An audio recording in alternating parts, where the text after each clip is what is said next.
제조업은 전통적인 산업 분야인 만큼 절세 이슈가 엄청 많습니다.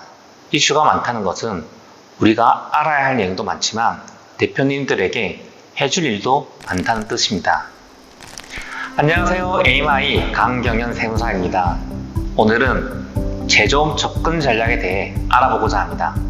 우리나라 전통적인 산업 분야인 만큼 제조업 비중이 정말 높은데요. 그만큼 절세 이슈가 많습니다. 제조업 고객이 많은 컨설턴트 분들이 잘 습득하시면 고액 계약에 많은 도움이 되실 겁니다. 제조업 사장님들의 최근 고민을 제가 한번 정리해 보았습니다. 요즘 젊은 사람들은 공장에서 일을 안 하려고 합니다. 좋은 직원 구하기가 정말 하늘의 별따기입니다. 이번에 사업 확장으로 공장 부지를 늘리려고 하는데 혹시 대출이 가능할까요? 매출은 늘고 있는데 이익이 안 납니다. 뭐가 문제일까요? 은퇴를 준비해야 할 나이인데 어떻게 하면 세금을 줄이면서 가업을 자식에게 물려줄 수 있을까요? 정말 많은 고민들이 있네요. 이제 대표님의 고민을 시원하게 해결할 전략들을 하나씩 알아보도록 하겠습니다. 먼저 제조업 접근 포인트에 대해 알아보겠습니다. 제조업 경영의 핵심은 원가 계산인데 원가 계산이 처음부터 잘못되었다면 경영 전략에 큰 손실이 생길 수 있습니다. 제조업에서 어찌 보면 원가 계산은 꼬치라 할 수 있습니다. 제조업은 항상 돈이 필요합니다. 정책 자금을 좀 더 많이, 좀 더 쉽게 받기 위해 재무 비율 분석이 매우 중요합니다.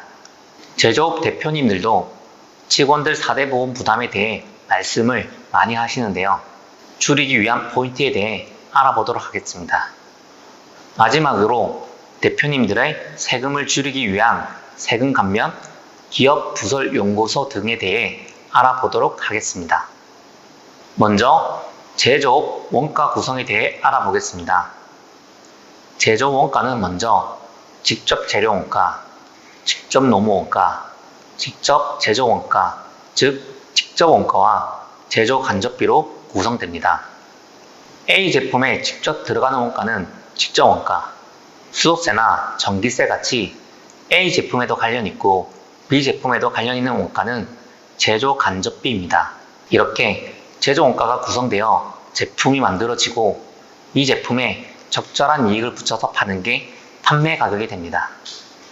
여기에서 제조 원가 계산이 애초에 잘못된다면 판매 가격 설정도 잘못되기 때문에 정확한 제조 원가 계산에 도움을 주실 수 있으면 좋을 듯 합니다.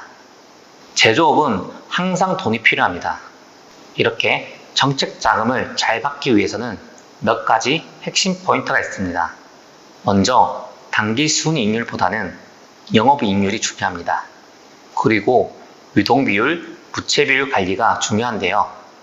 부채비율은 200% 이하로 유지하시는 게 좋습니다. 세 번째, 법인의 경우 대표자의 신용도가 중요한데 이때 법인의 급여를 조정하여 신용도를 올릴 수 있으면 좋습니다. 마지막으로 가지급금이 있는 회사는 정책자금에 부정적인 영향을 미칩니다. 이런 포인트들을 잘 잡아서 대표님께 도움을 주시면 대표님의 든든한 버팀목이 될 수 있을 듯 합니다. 당연히 계약은 따라오겠죠? 다음은 비과세되는 근로소득에 대해 알아보겠습니다. 비과세되는 근로소득은 근로자에게 세금도 부과되지 않지만 4대 보험도 부과되지 않으니 잘 확인하시고 근로계약서를 검토해 주시면 좋을 듯 합니다. 먼저 기본적으로 월 20만원까지 식대가 비과세입니다. 실제로 식사를 제공한다면 월 20만원 비과세가 적용되지 않으니 주의하셔야 합니다. 자가운전 보조금 월 20만원까지 비과세입니다. 만 6세 이하의 보육과 관련된 출산 보육수당이 월 20만원 비과세입니다. 생산식 근로자는 다음의 요건을 갖추면 연 240만원까지 비과세입니다.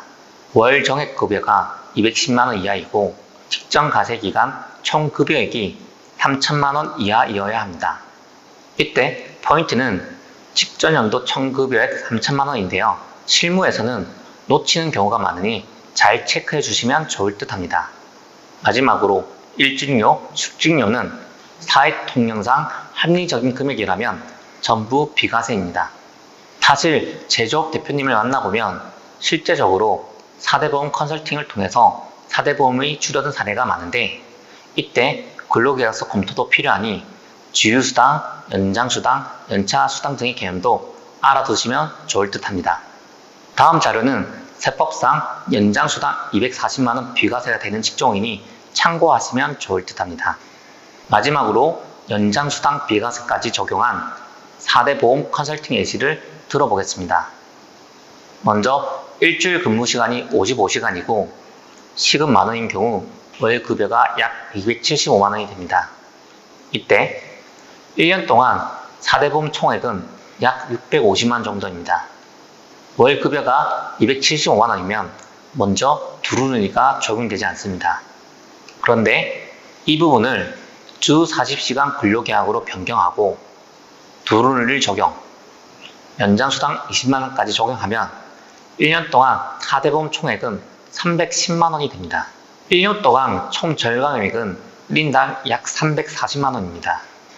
직원 5명만 있어도 1년 동안 최대 1,700만원 정도의 4대 보험료가 절감됩니다.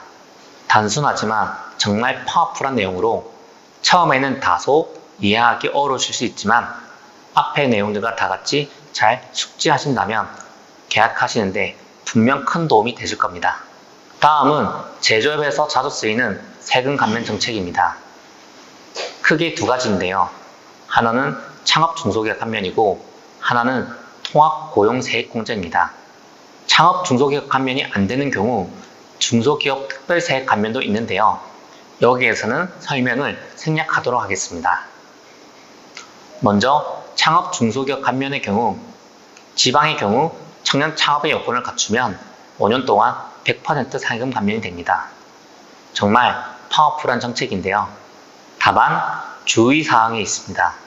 개인 사업자의 경우 100% 창업 감면이 된다고 해서 부가세 없이 현금으로 물건을 사시거나 인건비를 신고하지 않는 경우를 종종 볼 수 있는데요. 세금 감면은 된다고 해도 4대 보험 감면은 되지 않습니다. 즉 비용 처리를 하지 않으면 4대 보험 폭탄을 맞을 수 있으니 주의하셔야 합니다. 다음은 통합 고용세액공제입니다. 기본적으로 고용 증가에 대해 지원하는 감면 정책인데 지방 기준을 보시면 천년 정규직 등 기준으로 1,550만원이나 세액 공제가 되는 것을 알 수 있습니다. 거기다가 2년 동안 고용 유지를 하게 되면 추가로 세액 공제를 해주는데요. 증가 인원당 최대 460만원의 세금을 3년 동안 공제해줍니다. 엄청 파워풀한 제도입니다. 통합 고용세액 공제의 주의사항 및 특징에 대해 알아보겠습니다. 먼저 정규직 그리고 4대 보험 가입자만 가능합니다. 그리고 신청연도부터 2년간 고용 유지를 해주셔야 합니다. 세 번째는 어떻게 보면 전략적인 부분일 수도 있는데요.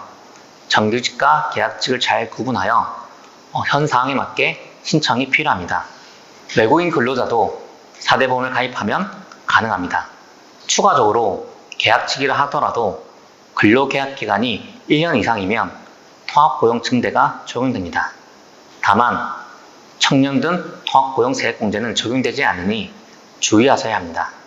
그리고 마지막으로 2024년 6월 30일까지 계약직으로 있던 직원을 2024년에 정규직으로 전환하게 되면 추가적으로 1,300만원의 세액이 추가로 공제되니 참고하시면 좋을 듯 합니다. 기업부설연구소 및 연구전담부서는 제조업의 엄청 파워풀한 제도입니다. 먼저 연구 및 인력개발비 25% 세액 공제가 되는데 최저한세가 적용되지 않아 실제적으로 연구 인력개발비가 많은 경우 엄청난 절세 효과를 누릴 수 있습니다. 요즘 구세청에서 연구 인력개발비에 대한 사전심사 제도가 있는데요. 혜택이 많은 만큼 심사 기준도 까다로우니 사전에 안내가 필요합니다. 지금까지 제조업 접근 전략에 대해 알아보았습니다. 잘 습득하셔서 현장에서 적극적으로 활용하시기 바랍니다. 감사합니다.